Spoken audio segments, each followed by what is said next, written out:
Hello बच्चों, आज हम लोग क्लास 10 सामाजिक विज्ञान का 30 एमसीक्यू क्वेश्चंस करेंगे बच्चों, जो कि 25 फरवरी के लिए बहुत ही ज़्यादा इंपॉर्टेंट होने वाला है।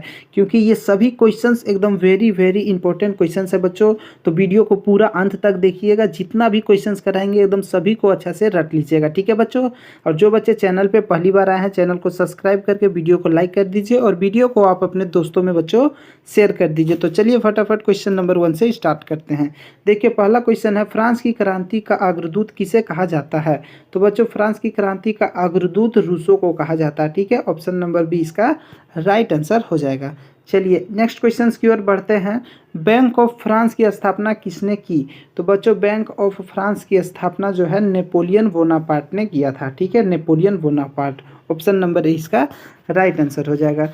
चलिए अगला क्वेश्चन है हम लोगों का 3 नंबर। स्वराज हमारा जन्मसिद्ध अधिकार है और हम इसे लेकर रहेंगे, ये किसने कहा था? कहे थे बाल गंगाधर तिलक, ठीक है। बाल Gangadhar Tilak, option number C इसका राइट आंसर हो जाएगा। चलिए नेक्स्ट क्वेश्चन की ओर बढ़ते हैं। 4 नंबर क्वेश्चन है, जर्मनी के एकीकरण में प्रमुख भूमिका निभाने वाले बिस्मार्क कहाँ के चांसलर थे? तो बच्चों, बिस्मार्क जो है वो प्रसा के चांसलर थे, ठीक है। प्रसा का option number A right answer हो जाएगा। चलिए नेक्स्ट क्वेश्चन 5 नंबर है, राष्ट्रवाद की अवधारणा का जन्म किस घटना से माना जाता है? तो बच्चों, राष्ट्रवाद की जो भावना है लोगों में, फ्रांस की जब क्रांति हुई थी तभी और अन्य देशों में जो है क्रांति होना शुरू हो गया था। राष्ट्रवाद की भावना लोगों में उदय जन्म हो गया था, ठीक है बच्चों, फ्रांस की क्रांति। चलिए अगला क्वेश्चन की ओर बढ़ते हैं। 6 नंबर क्वेश्चन है, स्वतंत्रता, समानता एवं बंधुता का नारा किस क्रांति की देन है? तो बच्चों, ये जो है फ्रांसीसी क्रांति, ठीक है। ऑप्शन नंबर बी इसका राइट आंसर हो जाएगा। चलिए नेक्स्ट क्वेश्चन की ओर बढ़ते हैं। 7 नंबर क्वेश्चन है, असहयोग आंदोलन की समाप्ति किस घटना से हुई थी? ठीक है, असहयोग आंदोलन जो हुआ था उसकी समाप्ति किस घटना से हुई थी? इसी क्वेश्चन को एक और बार पूछा जा सकता है, किस घटना के कारण महात्मा गांधी ने असहयोग आंदोलन को वापस ले लिया था? तो बच्चों, चोरी चोरा, ठीक है, चोरी चोरा हिंसा का जो हुआ था बच्चों, इसी के कारण जो है महात्मा गांधी ने असहयोग आंदोलन को वापस ले लिया था, ठीक है। चलिए अगला क्वेश्चन की ओर बढ़ते हैं। नेक्स्ट क्वेश्चन हम लोगों का 8 नंबर है, प्राचीन काल में किस स्थल मार्ग से एशिया और यूरोप का व्यापार होता था? तो बच्चों, यूरोप का और एशिया का जो व्यापार का मार्ग था वो रेशम मार्ग था, ठीक है। ये स्थलीय मार्ग था। चलिए अगला क्वेश्चन की ओर बढ़ते हैं। 9 नंबर क्वेश्चन है, औद्योगिक क्रांति सर्वप्रथम कहाँ प्रारंभ हुई थी? तो औद्योगिक क्रांति जो है बच्चों इंग्लैंड से, ठीक है। कहाँ से? इंग्लैंड से, ऑप्शन नंबर डी इसका राइट आंसर हो जाएगा। चलिए नेक्स्ट क्वेश्चन की ओर बढ़ते हैं। 10 नंबर क्वेश्चन है, निम्नांकित में से कौन सा जैविक संसाधन का एक उदाहरण है? तो बच्चों, जैविक संसाधन का उदाहरण वो होता है जो कि जीव जंतुओं से होता है, ठीक है। तो यहाँ पर चट्टान जीव जंतु तो नहीं है, लोहा भी नहीं है, ठीक है, सोना भी नहीं, तो पशु जो है बच्चों, पशु हो गया, जीव जंतु, जितने पेड़ पौधे ये सब जितने हैं वो जैविक संसाधन में आते हैं, ठीक है। जैविक संसाधन, ऑप्शन नंबर डी इसका राइट आंसर हो जाएगा।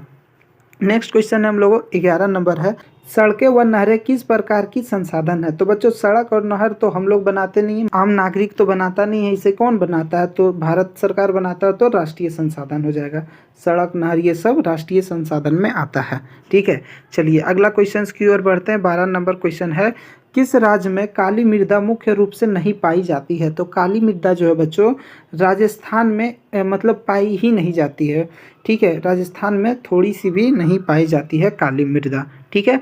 चलिए अगला क्वेश्चन है 13 नंबर, उत्पत्ति के आधार पर संसाधनों का वर्गीकरण किस प्रकार किया जा सकता है?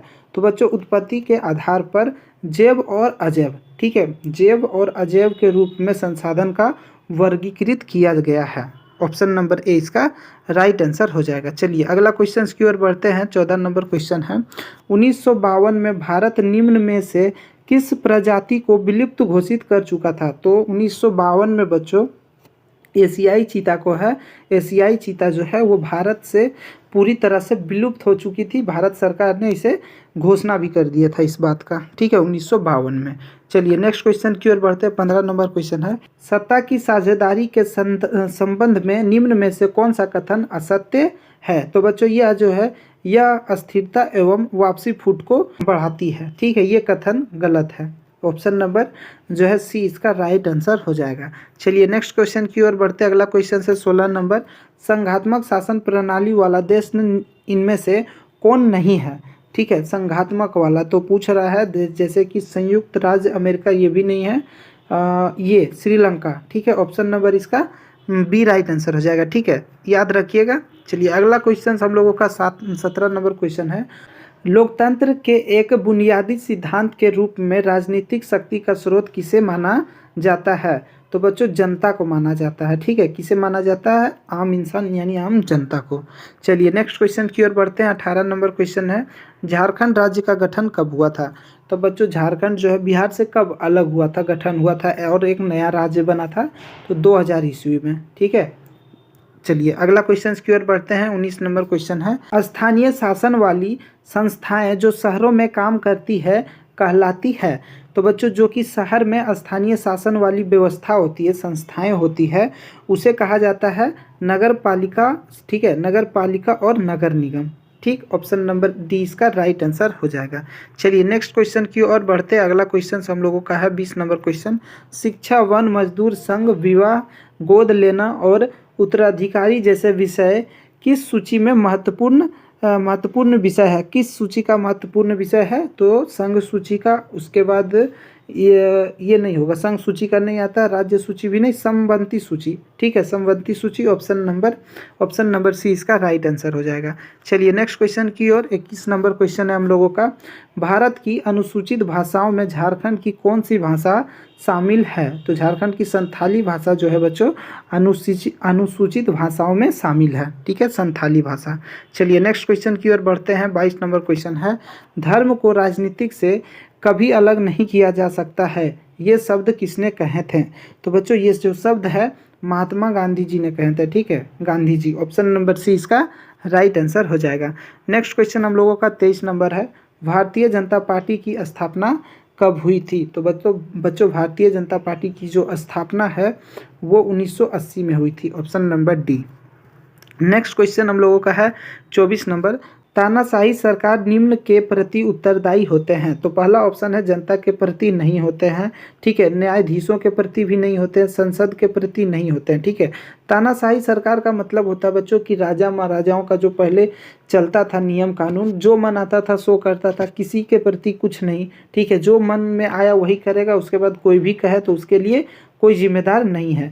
तो किसी के प्रति नहीं। ठीक है, वो किसी के प्रति नहीं, वो क्या करेगा नहीं करेगा वो खुद डिसाइड करेगा, किसी को उसे कहने के लिए जाना नहीं पड़ता है। ठीक है, तो तानाशाही सरकार किसी के प्रति उत्तरदायी नहीं होता है। 25 नंबर क्वेश्चन हम लोगों का, मानव विकास सूचांक डैश प्रदर्शित करता है?